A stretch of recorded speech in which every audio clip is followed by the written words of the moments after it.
Assalamualaikum warahmatullahi wabarakatuh. Apa kabar semuanya? Perkenalkan, nama saya Diki Andrian. Saya dari kelas akuntansi 23A. Di sini saya akan membahas materi yaitu tentang audit, yaitu materinya adalah pengertian audit dan perkembangan audit di dunia. Nah, audit itu berasal dari kata Latin, yaitu audire, yang berarti mendengar. Karena pada awalnya, kegiatan audit ini dilakukan dengan mendengarkan laporan keuangan dari pengelola keuangan. Seiring waktu, audit berkembang menjadi proses pemeriksaan sistematis atas laporan keuangan, catatan, dan transaksi perusahaan.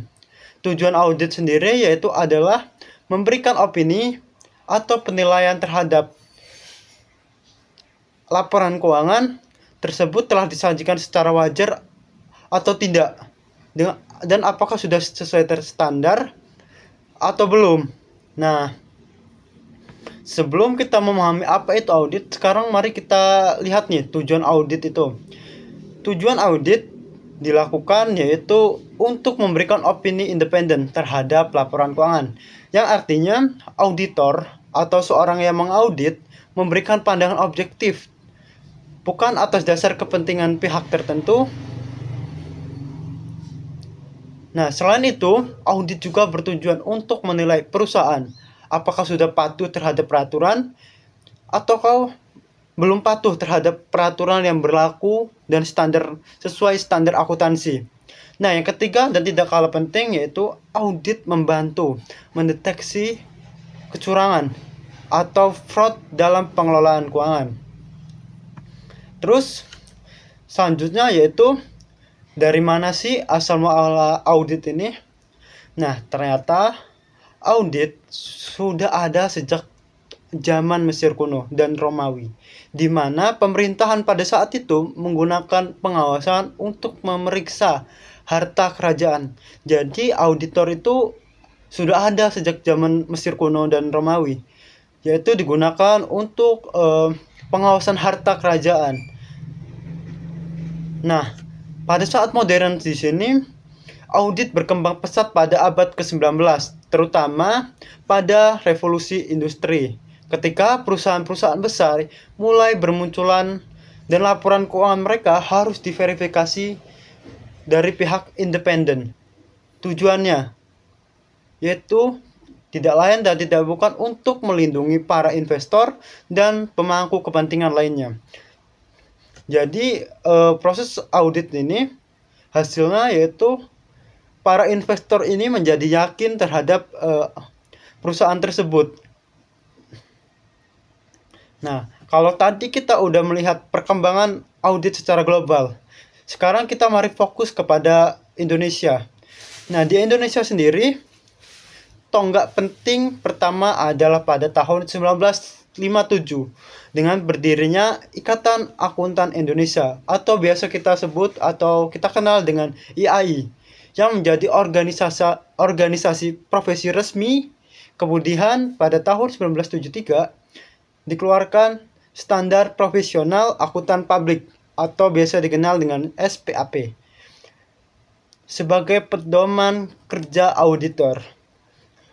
Setelah pasca krisis ekonomi pada tahun 1998, kesadaran akan pentingnya transparansi keuangan meningkat dan mendorong reformasi besar-besaran dalam bidang audit.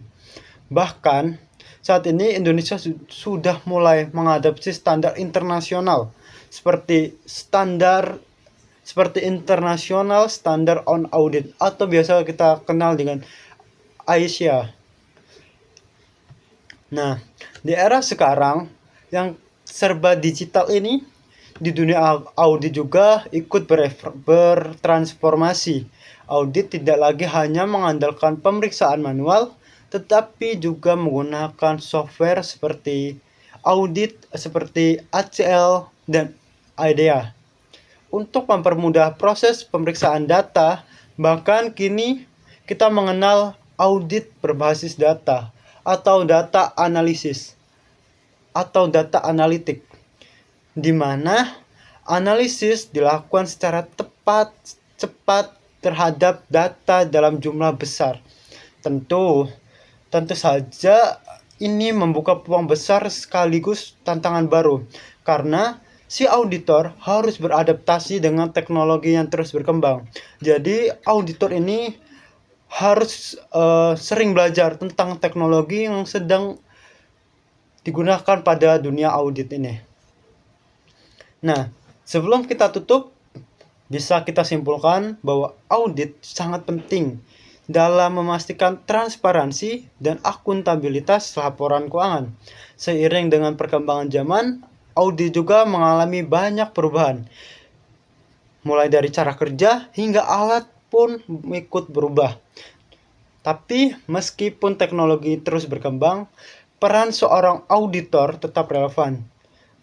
Malah justru semakin dibutuhkan untuk menavigasi kompleksitas informasi di era digital.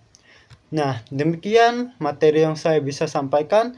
Terima kasih atas perhatiannya. Jika ada pertanyaan, bisa langsung saja ditanyakan di kolom komentar. Saya akhiri. Wassalamualaikum warahmatullahi wabarakatuh.